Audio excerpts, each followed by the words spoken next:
بسم اللہ الرحمن الرحیم۔ ناظرین محترم، قبول اسلام کا یہ واقعہ ایسا عجیب و غریب اور حیرت انگیز ہے کہ جس کو سن کر آپ حیران بھی ہوں گے، اور یہ واقعہ آپ کے ایمان کو مزید تقویت بھی دے گا۔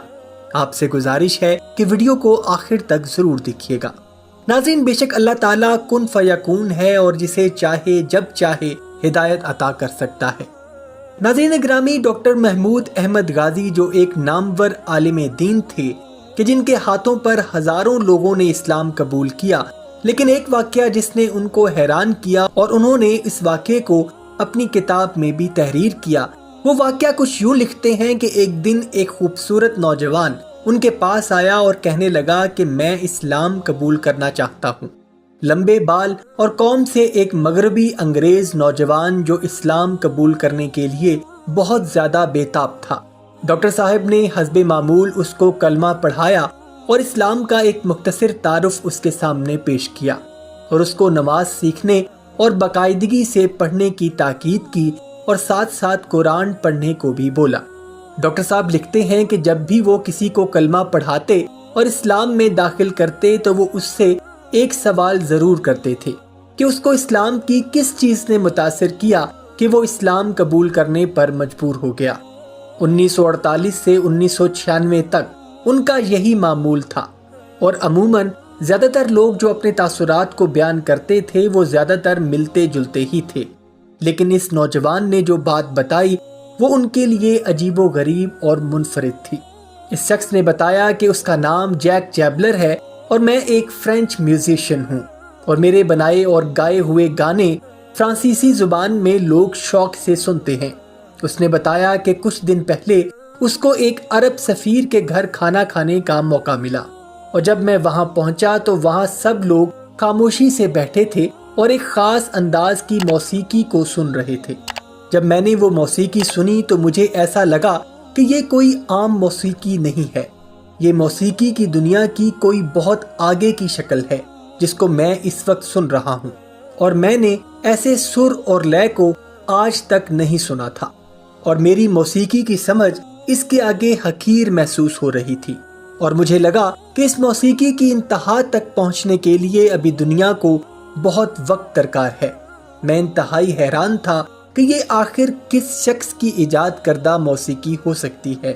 جب میں نے معلوم کرنا چاہا کہ یہ موسیقی کون سی ہے اور اس کی دھن کو کس نے بنایا ہے تو لوگوں نے مجھے اشارے سے خاموش کر دیا، لیکن پھر تھوڑی دیر کے بعد مجھ سے رہا نہیں گیا اور میں نے پھر سے یہی بات پوچھی تو وہاں بیٹھے لوگوں نے پھر سے مجھے خاموش کروا دیا،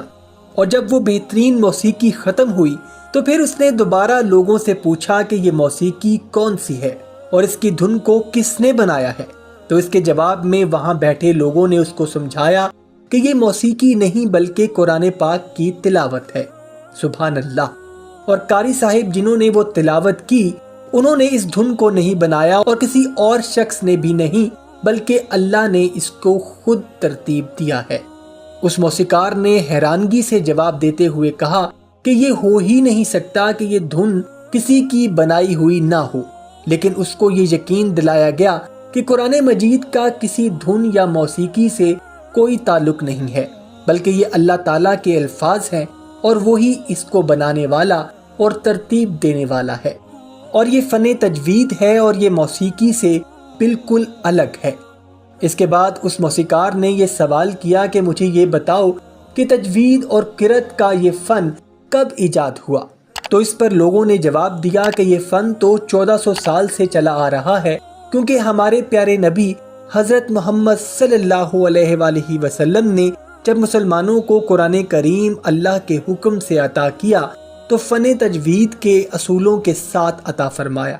تو اس پر اس موسیقار نے کہا کہ اگر محمد صلی اللہ علیہ وآلہ وسلم نے اپنے لوگوں کو قرآن مجید اس طرح سکھایا ہے جیسا کہ میں نے ابھی سنا ہے تو بلا شبہ یہ اللہ کی کتاب ہے، کیونکہ یہ دھنیں ایجاد کرنا انسان کے بس کی بات نہیں، اور اس کے اندر موسیقی کے جو بھی قواعد و ضوابط ہیں اس تک انسان کبھی بھی پہنچ نہیں سکتا، اور قرآن مجید کی یہ طرز اتنی اعلیٰ و برتر ہے کہ اس کو کسی انسان کے لیے بنانا ممکن ہی نہیں۔ ڈاکٹر صاحب نے لکھا کہ میں اس کی یہ بات سمجھنے سے قاصر تھا کیونکہ مجھے موسیقی کے اس دنیاوی فن کے بارے میں کوئی زیادہ علم نہیں تھا۔ فرانسیسی موسیقار نے بتایا کہ اس نے پھر یہ معمول بنا لیا کہ وہ روزانہ اسلامک سینٹر میں جا کر قرآن مجید کی تلاوت کو سنتا تو اس کے دل کو ایک سکون ملنا شروع ہو جاتا